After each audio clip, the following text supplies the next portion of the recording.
Assalomu alaykum. Men bugun sizlarga qalbimni larzaga solgan, butunlay tafakkurimni o'zgartirgan Abdulla Qodiriyning O'tgan kunlar romani haqida so'zlab bermoqchiman.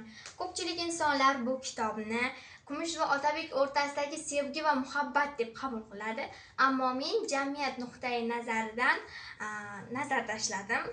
Asosan bu kitob Turkistonning eng qiyin va mushkul davri bo'lib, xonliklar o'rtasidagi o'zaro nizo, adovat va ijtimoiy inqirozlar hukm surgan muhim bir pallaning badiiy xronikasidir. Qodiriy muhabbat chizig'i fonida butun boshli millatning fojiasini aks ettirgan. Asarda ushbu mutanosibliklar, tor ijtimoiy inqirozlar nafaqat bir insonning taqdirini emas, balki butun boshli jamiyatning jar yoqasiga kelib qolganini tasvirlab bergan. Asar qahramonlariga to'xtaladigan bo'lsak, Otabek o'z zamonasining ziyolilaridan eski va yangi zamon o'rtasidagi ko'prik, vatan uchun jonini fido qilgan inson sifatida gavdalanadi.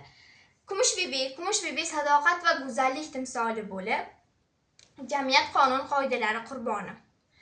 Otabekning otasi Yusufbek hoji doimo uni qo'llab-quvvatlaydi. Onasi O'zbekoyim esa urf-odatlarni qadrlaydigan inson.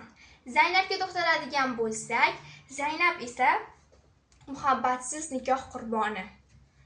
Yana bir qahramonimizni aytib o'tmoqchiman. Juda ham meni o'ziga rom etgan qahramonimiz bu Hasan Ali.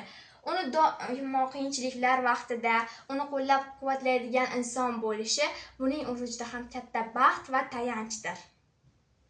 Yakuniy xulosamga to'xtaladigan bo'lsak, bu kitobdan biz juda ham ko'p saboqlar olishimiz mumkin. Ayniqsa oila masalasiga to'xtaladigan bo'lsak, ya'ni birovlarning fikrini e'tiborga olmasligimiz, shaxs erkinligini hurmat qilishimiz, ochiq muloqot qila olishimiz bu bizning muhim imkoniyatlarimizdan biri hisoblanadi.